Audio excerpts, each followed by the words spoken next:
thinking from life, and thinking from the work. We can now consider people who are possessive, who identify with their possessions, those who say, "Where is my book? I have not had my breakfast, my proper sleep, or my rightful share," and so on. This is simply not a question of possessing things, but of feeling entitled, and the right to have. We all know the kind of blue collar who puts their sacred rights before everything else, who says, "I must have my coffee break," in the middle of some task of the utmost importance, and is completely put out, even deeply offended for the rest of the day, if they are told to give up their break for once. The same person, if someone borrows some tool that they are not using, will make endless fuss, "My chisel, my wrench, my hammer," and so on. The example is clear enough. The point is to find in ourselves this blue collar, the I that insists on its sacred rights, and says, "my," to everything, which is so stiff, rigid, and unintelligent. Remember, the sign of intelligence is the power of adaptation, and that all strength in this work means flexibility, not rigidity. Our strong arm in life is usually, from the work angle, simply someone crystallized in personality, a one-track, singular mind. From this, we can consider thinking from life, and thinking from the work. To think from the work is to think from the ideas taught by the work. If we attempt this work, without having taken in its ideas, and without thinking from them, then it's like trying to learn to swim, while we are laying on the ground. The basis of the effort is all wrong. Work ideas are to give us a new way of thinking. Thinking from life ideas, and yet trying to do the work, is to commingle things. We have to learn to look at life, and its events, through the ideas of the work. To reinterpret life. Unless we have reflected upon and assimilated the ideas of this work, then we will not have enough force to resist the action of life upon us. So our personal work will continue to lose force. Everyone thinks from their ordinary ideas or opinions. However, the work gives us new ideas, new concepts. If we think from the ideas of the work, then we see life differently, and our personal work will be assisted by the ideas of the work. Hence, work on oneself will receive force from the ideas of the work. Ideas have force. Ideas are the most powerful of all things. But to work on oneself with ordinary life ideas is eventually impossible. Parables about this in the Gospels mention, for instance, sewing a new piece of cloth onto an old garment, or putting new wine into old bottles, and so on. Taking then, one of the ideas of the work that can help us think in a new way about life, it is in the Gospels noted that one must think in a new way. The word is however wrongly translated as, repent. To change our being, to raise its level, we must begin first to think in a new way. All the ideas given in this work are to furnish us with a means of thinking, in just such a new way. The idea that man is asleep is a new idea, as is the personal application of it, meaning that we are asleep. The whole concept that an individual can evolve in this life, and is created in order to do so, is again a new idea. Reflect upon the idea of evolution, as taught in this work, and make that part of your thinking. Take it seriously, to heart, rather than something vague lying in memory, like spelling or grammar. Remember that this work is taught for a certain time only. There is a definite time limit. There is evolution, and there is not evolution. There is, for us as individuals, no mechanical evolution. However, there is conscious evolution, and esoteric teaching throughout the ages refers to the possibility of conscious individual evolution. Conscious evolution only takes place through conscious effort. That is what this work is all about. A single individual can evolve, but mankind cannot evolve, save in terms of the evolution of the planets. We can, however, evolve now, but everyone can't evolve. There is no collective evolution, but there is individual evolution. The emphasis here is upon us, as individuals and a self-evolving organism. This is one, and only one, example of thinking from an idea of the work. If we begin to think from this idea, we can receive force for working on ourselves. Whereas, if we have no clear ideas, or are filled with life ideas, then we will think wrongly. The ideas in our mind will be wrong, and so when we try to work on ourselves, what we are doing will contradict ordinary thought. And so our ordinary thoughts and ideas will run counter to these efforts. Whereas if we work on ourselves in the presence of the work, in correspondence with ideas of this work, then our efforts will be aided by the ideas of the work in our mind. The ideas of the work conduct great force, when they are taken in and become part of our inner thinking. In contrast to this, life ideas drain us of force. They make us identify with life, and with all of its events. Life quite simply drains people. The work ideas protect us from life, and help to create more force within us. They prevent life from eating us alive, which feeds the moon. They prevent life from working us, as a machine driven by external events. These work ideas reinterpret life for us, by telling us what life is like. Let's now return to the blue-collar who says, my book, my breakfast, my coffee, and so on, who has so many ideas about inalienable rights and entitlement. Such a person lies in every individual, and this person in us thinks from life. In the work, however, we must gradually stop thinking in such a way. These personal trivialities become of less importance in view of the ideas of the teaching. However, if we cannot escape from this level of personal thinking, of personal self-love, personal grievance, and personal advantage, how can we expect to begin to think beyond ourselves and our requirements? Gurdjieff taught that personality has scarcely any right to exist in the work. Think what that means for a moment. How difficult it is to speak to people in the work who value themselves, people who have precious ideas of the self. They have their feelings of themselves, or their particular forms of self-love. And it is the basis of self-love, self-conceit, and self-admiration that has to be shifted, which is difficult. We can see that someone who really thinks highly of themselves will not be able to hear work ideas. A person who has a strong sense of their own virtue will at the same time have a strong sense of my and me. Why? Because such a person is thinking of my book, my breakfast, my coffee, myself, my personal values, my opinions, my ideas, my ways, all of the time. Which is sleep. This is one reason, and one of many, why the ideas of the work, which are designed to produce a mental revolution, a change of mind, a transformation, cannot act on us as they should. An individual in the work must come to the realization that they are nothing, such as they are. We look vaguely at the diagrams, or take notes. We say, oh, yes, I have heard that before, then go on thinking just as we always did, often thinking we are sure of our own worth, and sure that we really know what is right or wrong. This is, however, sleep, and this deep infatuation with ourselves, this self-conceit, the narcissism, must later cease.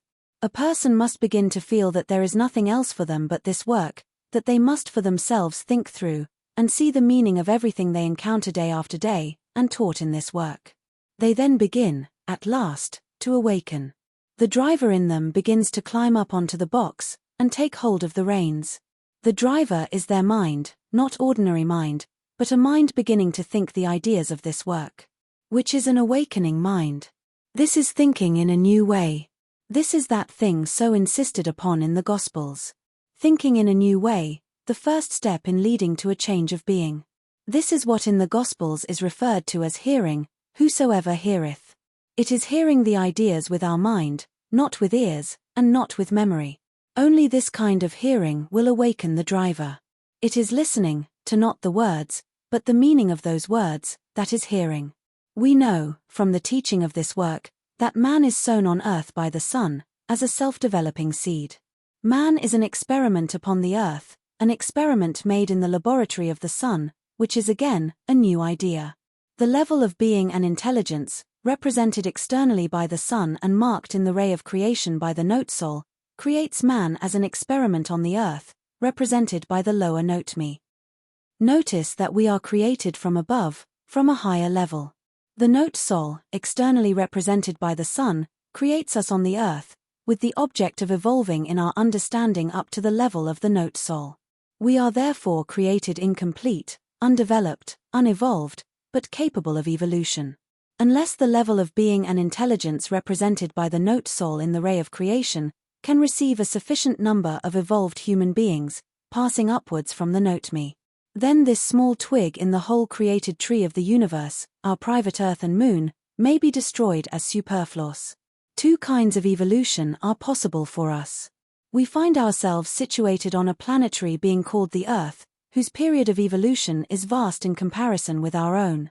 Before the Earth evolves to the state of a sun, many millions of years of our time must pass. To the Earth, it is simply a lifetime. The Earth may however fail to evolve, in which case it is broken up into a mass of small fragments that revolve round the Sun as minute planets or an asteroid belt. The Kuiper Belt, sometimes called the Edgeworth-Kuiper Belt, after the astronomers Kenneth Edgeworth and Gerard Kuiper, is a region of the solar system beyond the planets, extending from the orbit of Neptune, at 30 astronomical units, to approximately 50 astronomical units from the Sun.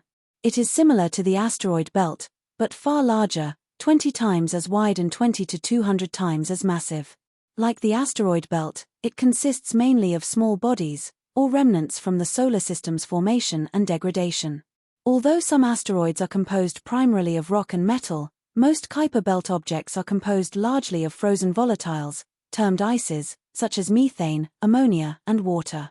The classical belt is home to at least 3 dwarf planets: Pluto, Haumea, and Makemake.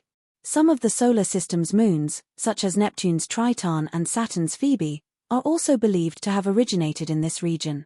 The evolution of the Earth is held back by the evolution of its moon. We need to understand that the idea of a planet evolving is a work idea. It is not found in science. It alters our whole notion of the cosmos. The period of time necessary, according to the work teaching, for a planet to evolve, is something of the order of 80,000 million years of our time. Recall here the table of time from a new model of the universe. To the planet itself, it is a period of 80 years on the scale of its own time. Since the Earth is in close relation to its moon, the evolution of the former is held back by the state of the latter. Influences, vibrations, and very fine matters continually reach the moon from the Earth, and feed it, just as the Sun feeds the Earth in a similar manner. For example, all the useless human suffering, negative emotions, and violence of the Earth feed the moon. Remember that everything in the universe is made use of, and that nothing ever goes to waste. If mankind were to evolve quickly, to begin to awaken, then useless suffering and violence would cease on Earth, which is not in the interests of this Earth and moon, that we should evolve independently of them. Our evolution must go hand in hand with their evolution. This is, however, only one of the 2 kinds of evolution possible for us. We can see that it obviously demands extended periods of time that are so prodigious, that for practical purposes they are meaningless to us. They bear no relation to our short lives. For this reason it is said in this work that there is no progress in human affairs. The planets keep man back, keep us asleep, as this serves their purpose. At the beginning of their work together Gurdjieff drew a small diagram for Ouspensky, then tried to explain what he called the correlation of forces in different worlds. This was with regard to the influences acting upon humanity. The idea was roughly put forward, that humanity, or more correctly organic life on Earth, is acted upon simultaneously by influences proceeding from various sources, and different worlds, influences from all planets, influences from the moon, influences from the sun, influences from the cosmos. All these influences act simultaneously. One influence predominates at one moment, and another influence at another moment, and so on. For us there is a certain possibility of making a choice of influences, in other words, of passing from one influence to another. What is important to understand is that it is impossible to become free from one influence without becoming subject to another. The whole point, all work on oneself, therefore consists in choosing the influence to which we wish to subject ourselves, then actually falling under that influence. It is, however, necessary to know beforehand which influence is the more profitable. What is interesting to note is that the planets and the moon are living beings, having definite ages, a definite period of life, and possibilities of development and transition to other planes of being. From what Gurdjieff explained, the moon is not a dead planet, as is usually accepted, but on the contrary, a planet in birth, a planet at the very initial stages of its development, which has not yet reached the degree of intelligence possessed by the Earth, as he explained it. The moon is growing and developing, said Gurdjieff. At some time, it will possibly attain the same level as the Earth. Then, near it, a new moon will appear, and the Earth will become their sun. In eons past, the sun was like this Earth. And earlier still our sun was like the moon. This theory, shared by Gurdjieff, is an organic theory having its origin in entirely new principles, showing a different universal order, and so, very important. Therefore in this regard, What relation does the intelligence of the earth stand to the intelligence of the sun? The intelligence of the sun is divine, and naturally the earth, which is angelic, can become the same. Only of course, it is not guaranteed, and the earth may expire, having attained nothing. There is a definite period, a specific time cycle for certain things to be done, and so if, by a certain time span, what ought to have been done has not been done, the earth may perish without having attained what it could have attained. This period is known, but would be of no advantage whatsoever for people to know it, and could even be worse. Some would believe it, some would not believe it, others would demand proofs. Afterwards they would begin to break one another's heads. Because everything ends in this way. Technology today is making progress, but not mankind. Modern life has progressed far beyond what it was, say during the Grecian era, and Aristotle's time. However, the important thing to understand is that man does not progress. There is no progress whatsoever, and everything is just the same as it was thousands, if not tens of thousands, of years ago. It is only in outward form that things change. The essence does not change. This is because man remains essentially just the same. Civilized and cultured people live with exactly the same interests as the most ignorant degenerates. Modern civilization is based upon violence and control, but these take different outer, more subtle forms in the present. All the fine rhetoric about progress and civilization are simply words. If man is the same, then life is also the same. Everything just happens, and no one does anything. Progress and civilization, in the real meaning of these words, can appear only as the result of conscious effort. And only each single individual can make conscious effort. But no one wants to do so, and progress is only possible in each single soul. It cannot appear as the result of unconscious mechanical actions. And what conscious effort can there be in mechanicalness? If one machine is unconscious, then 100 machines are unconscious, and so are 1,000 machines, or 100,000, or 1,000,000 and so on. The unconscious activity of 1,000,000,000 machines must necessarily result in mass destruction and mass extermination. For it is precisely in unconscious involuntary personal manifestations that all evil begins. This is the origin of evil. We are unable to comprehend, and cannot imagine all the results of this accumulation of evil, from such small sources. However, the time will come, when we will comprehend that if humanity behaved consciously, then all of this evil would cease. But mankind is not conscious. Apart from the evolution of man on the scale of vast planetary time, there is another evolution possible for us. There always has been a special teaching about man that has to do with this more immediate evolution. The few fragments of Christ's teaching presented in the Gospels refer to knowledge about evolution. All the teaching relating to man's possible inner growth and evolution can be called esoteric teaching. Esoteric means inner. Esoteric teaching is about inner evolution, about our inner being, not the outer life side of the self. All this work is about that possible immediate inner evolution that is open to us all. And here lies another great concept or idea taught by the work, with regard to the ray of creation, and the sidereal octave that emanates from the sun. Man is sown on earth from the note sol, with the possibility of inner development, and the existence of this work, the existence of Christ's or the Buddha's teaching, and the existence of many other teachings, is due solely to this fact. That humanity is created as an organism, capable of undergoing an inner evolution, quite apart from the evolution of the planets, or angelic host. If we can grasp these two great concepts, how humankind in general is held back for planetary reasons, and how at the same time there is a way open for those who wish to awaken, we can begin to think in terms of the work and understand the struggle between angels and men.